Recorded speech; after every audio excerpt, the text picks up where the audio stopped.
Hello, everybody. Good afternoon. Thanks for being here at the last session. I know we're all tired. It's been a wonderful but long day. So I'm happy to kick off this session. As our moderator mentioned, my name is Rebekah Angove. I work at Patient Advocate Foundation.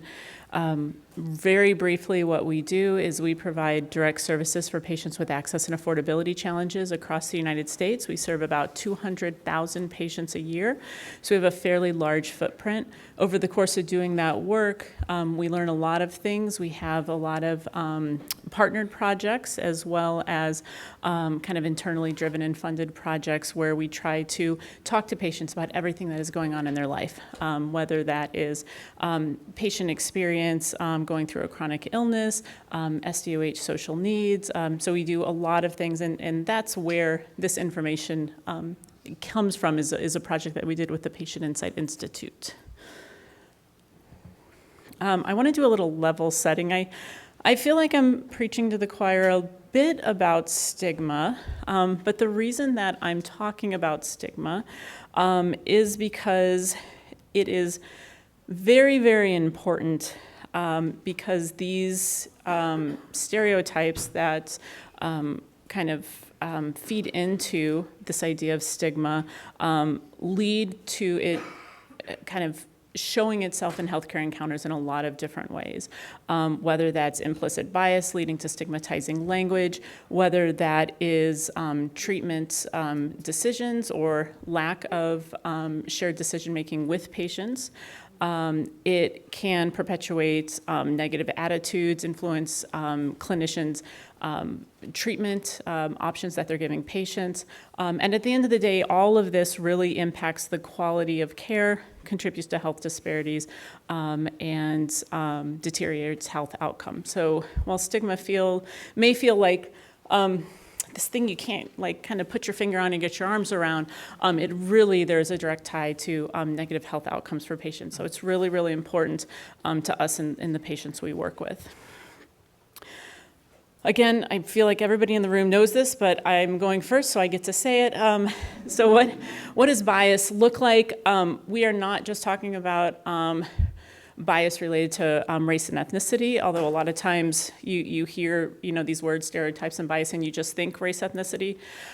There are assumptions that we hear our patients talk about all the time based on socioeconomic status, sexual orientation, race, gender identity, the medical condition that they have, their diagnosis, and there's more, right? We could all probably make a much longer laundry list, but these are just kind of a few things to think about. So when we talk about bias, it is really kind of all the different dimensions of bias that come out in healthcare encounters. And then we also talk a lot with our patients and hear a lot from them about negative terms. And again, these negative terms, while we're trying to describe a community or describe a patient and their situation, they really perpetuate the bias. So some of those, and I'll share some research that we have kind of looking deeper into these terms, but some of these terms are things like underserved, vulnerable, marginalized, disadvantaged, poor. These are all terms that we have heard from patients that really make them feel othered. All right, so I am not an academic researcher, which means I can just do this for my methods, right? So I am not going to jump into all of our deep methods. It's really basic. It is mixed methodology. We do surveys. We analyze the data. We dig deeper into what we're finding from our surveys to do focus groups, so we can either explore things that we want to hear more about, or we can explore things that we're actually not hearing that we expected to see in the survey. Then we make reports, and we try to get the word out to everybody in the world. This is not my font. The computer changed it. This is what I just said. The most interesting thing up here is that our surveys are pretty large. They're nationally no, they're not representative. Our surveys, we'll go next. About 1,200 people responded to this survey. Our patients are patients that have historically been underrepresented in research and other engagement spaces. So we are not nationally representative. We have patients that have historically been underrepresented, have a chronic or complex illness, and have a history of access and affordability challenges, which I would argue makes them even more qualified to answer surveys around SDOH and SDOH screening. So there's our demographics. Again, it was 1,200 respondents across the United States. 68% said that they were being asked questions about SDOH, and this is actually an increase from a previous survey. So SDOH screening is going up. It's variable who they're talking with and who is screening them. And then we asked a question about, I only have 10 minutes, so I had to just throw all the interesting things in here. We asked a question if they're actually comfortable with the SDOH being stored in the EMR. And you might look at this and be like, wow, 69%, we're fine with it. I like looking at those that aren't fine, and if we think about this, about a third of patients are really uncomfortable. This is due to a lot of things. Some of it is the fact that they think their health care will actually be less good. It's been a long day. I hate using the term quality because we throw that term around. It doesn't mean the same things to patients that it does to other people in the room. But they think they're going to get worse health care if they disclose that they can't afford it, if they disclose that they're having food insecurity, right? Any of these SDOH that they're being screened for, they're really concerned that that information is going to get out, that, again, back to stigma, right? That somehow they are not going to get the same care, they're going to be treated differently, and we all know that these statuses change, so they don't want to be defined by this one maybe challenge in their life, right? Like, being housing insecure is not their core identity. It's something they need help with. And a lot of the language that is being used, instead of saying, somebody that needs help with X, it really labels patients with, this is, it is not patient-centric language, right? And that came out over and over and over. And then concerns around who's gonna see this, who's getting their hands on it, was a huge concern with patients. So I promise this is everybody's favorite chart. Is this big enough? Kind of. Adjusting from Zoom meetings to real life meetings is a challenge. And my slides are online. We actually asked, okay, so we know some of these words are stigmatizing. Some of these words don't feel right. And of all of the patients that had been screened for SDOHs, we asked if they had heard or were aware of these terms, and if they said yes, then we asked them how they felt about them.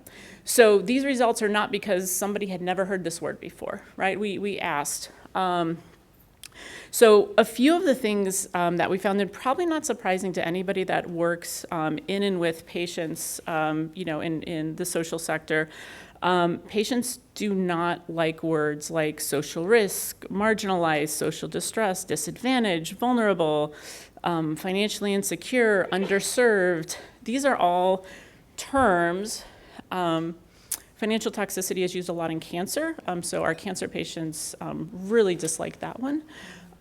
These are terms that they don't want associated with their challenges. They don't want it in their EHR. They don't want people referring to them as these words. And so we asked some that we thought might be better. And limited resourced, under-resourced, those were actually words that we're okay with. Even low income was a word that they felt a little better about. We asked about compliance and non-compliance for other reasons, but I left it up there just because I thought this audience would find it interesting. All right, so zipping through, and I think some of my colleagues on the panel are going to talk deeper about this, so I'm going to go pretty quickly. But what we really learned is the process, how this is done, the people in the room doing the work, it all matters, right? And especially with SDOH screenings being pushed and mandated and being really kind of rolled out without talking to patients and thinking about how this can be done in a patient-centric way, I think it's even more important to think about these steps. So what are you asking? How are you asking? What words are you using? Who's doing the assessment?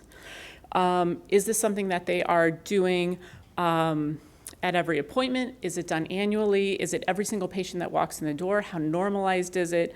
Is it just a routine part of care, or do they feel kind of targeted and triggered because, maybe they wore the wrong thing that day, or maybe they just looked like they, had a SDOH or a social need? Those are things that we heard from patients, that they didn't want to feel like it was something that they did or they said.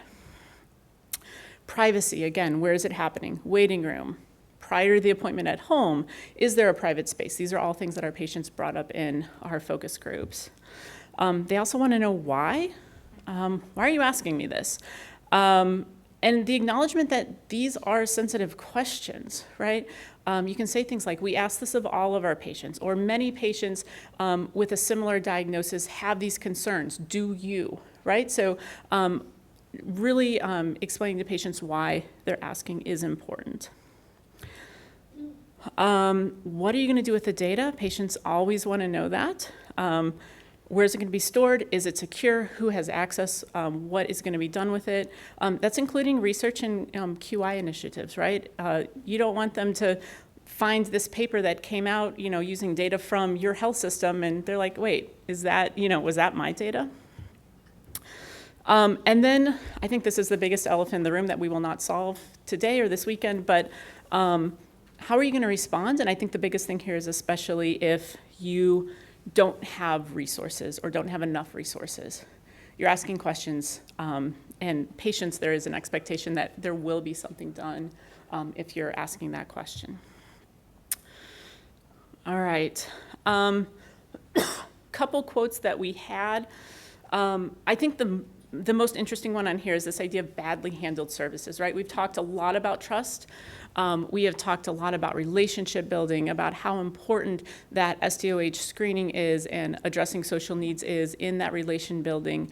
And if this is handled badly, it's actually going to lead to more stigma, worse outcomes for patients, them not wanting to or being comfortable accessing services, right? So this, undermining the trust in the institution and or the individual doctor or person doing the screening, all of the bad things. So that quote, I think, is one of the most telling things to really let us know as providers and researchers that we need to do and make these processes in a patient-centered way, not just to get the data we need, but to make sure that our patients feel cared for, and that we reduce the stigma that can come along, and really be aware that these are challenging and potentially, hard, stigmatizing conversations to be had. I think if you've never had social needs or have never had things like food insecurity, housing insecurity, you probably don't know how traumatizing or challenging it is to disclose that you need help, or to even tell somebody that you need that assistance, and then have the concern that if I share this, I may or may not get help, and then I may or may not get the actual quality care that I need. And that's really what our patients are experiencing. So I'll leave you with that. We're going to do questions at the end, but thank you for your attention.